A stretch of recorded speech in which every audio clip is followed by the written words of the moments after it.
Cześć kochani and welcome to my kitchen. Today I came here to share with you a recipe for bread that we are obsessed lately with. It's super delicious, has wonderful texture, and it's made out of whole grain, and also it's completely gluten-free. To me, the gluten-free part is not that important because we eat regular sourdough with regular flour. But for every one of you who is looking for a gluten-free option and alternative for whatever is available in the store, this is something that you really definitely should try. Also is one of the most healthiest foods because it's made with buckwheat, and buckwheat is just superfood. It's loaded with vitamins, with minerals, and this is whole grain. It's not grain actually, because buckwheat it's not a grain, but I think commonly that's what people say. So what we will need, we will only need 3 ingredients, but we will need quite a lot of time. Not because we will be involved a lot in the process, because really not. It's just we need to allow those buckwheat grouts to soak and later ferment. And that's going to be result. I only have a little bit left. That's why we have to make another one, because the entire process takes around 36 hours. So let's start working. 500 whole buckwheat grouts, and very important to have the not toasted one, because the toasted is much more intense in flavor, and also it will fall apart much easier. So just the raw, I believe this is the raw dried. And we're gonna put it in our bowl with 3/4 cups of filtered water, regular room temperature.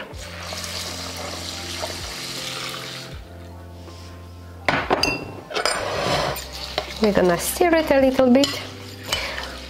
As always, I recommend to buy organic grouts if possible. If not, make sure that you also rinse the buckwheat very well prior to use. There you go.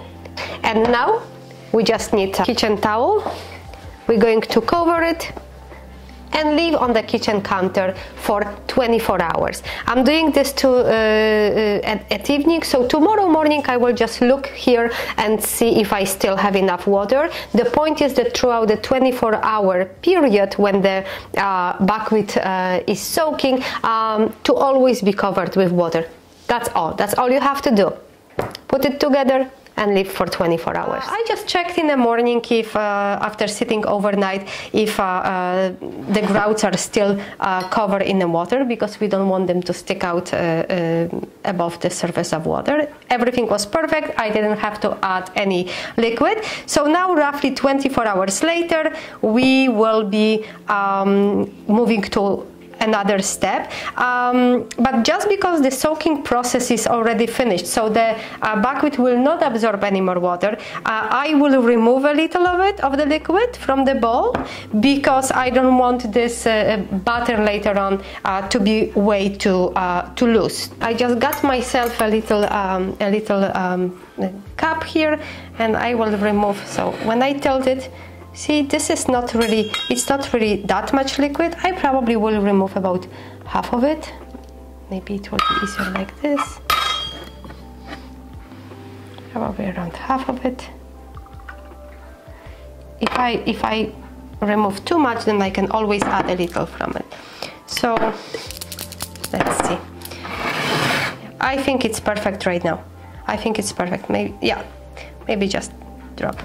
I think it's perfect. And if you touch this the buckwheat, it's almost like a mucousy, and that's exactly how it should be, because it was soaking and there is a little bit of fermentation already happening, so it's all perfect. We are taking our I'm going to take my immersion blender. If you don't have immersion blender, you could use regular blender, no problem. And I will just roughly blend it. I don't want it to make it into very smooth paste. I will still leave a little texture. So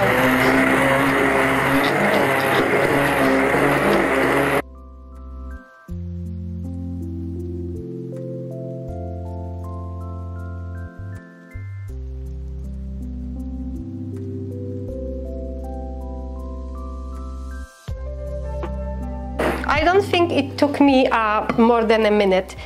And here on the close-up you can see what we have. There is a little bit, some of the grouts, they are completely mashed, some of them are almost intact, and that's exactly what we want, because we want to have a nice texture. However, if you want to have very, very smooth bread later on, just mash everything. And now, last step for today, just adding salt, and I will be adding sea salt, gray sea salt with all the minerals. So I will be adding 2 teaspoons. Himalayan salt you would add about the same amount. If you use a regular salt, which I really encourage you to use either the gray sea salt or Himalayan, but then with regular table salt you probably need to use a little less. I grab spatula and I'm mixing, so well mixed, and now it's ready to go into our baking dish. Okay, so now the batter is ready to go into our bread form, and I will put the measurement and maybe link for this baking dish in the description. I'm not promoting any product here. I purchased it myself and I'm very happy. They are really heavy duty, perfect for baking bread. And it goes. I found that this size form is just perfect for the amount of butter that we're making. Let's scrape everything very well so nothing is wasted. So let's make sure that the butter went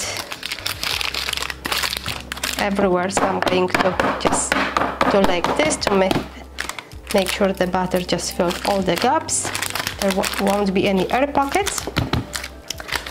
And now we will cover it with clean kitchen towel, and we are going to leave it on the counter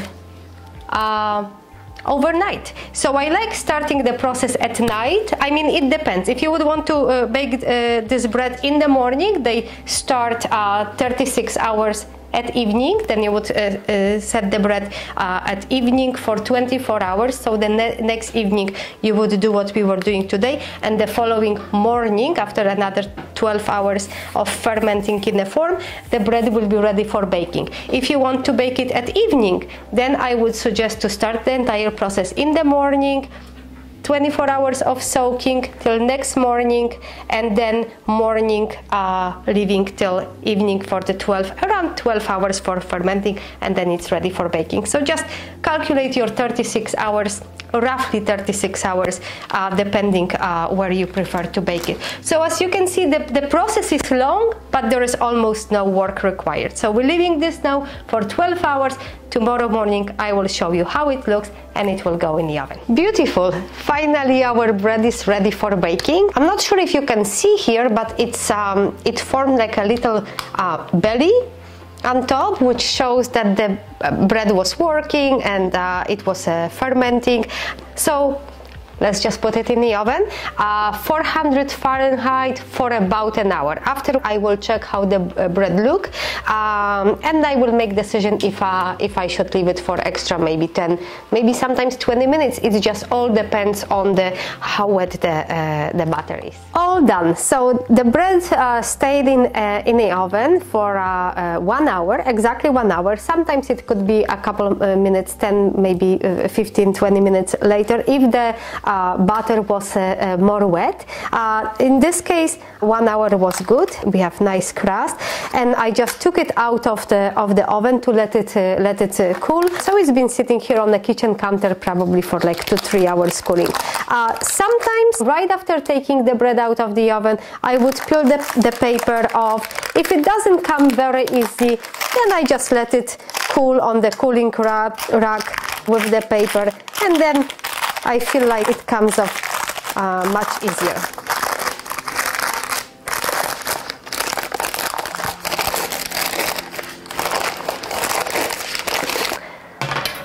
And it's wonderful for open face sandwiches with a little cream cheese, tomato, with hummus. However however you would eat bread. And what is really, for me, it's a bonus because I really love buckwheat and I love the flavor of buckwheat. So the little hint of buckwheat is definitely bonus, and not even mentioning that it's extremely healthy for you. So let me just cut nice piece. There you go. And of course, this kind of bread, it's more dense. It's not like I make a nice fluffy sourdough. No, this is more dense, but oh, it smells so good, and it's really delicious. So as always, I thank you so much for being here with me, and I hope you are inspired now to go in your kitchen and make yourself nice loaf of bread. I'm telling you, you will not regret. That will become a staple in your kitchen. So thank you so much for being with me, and I see you next time.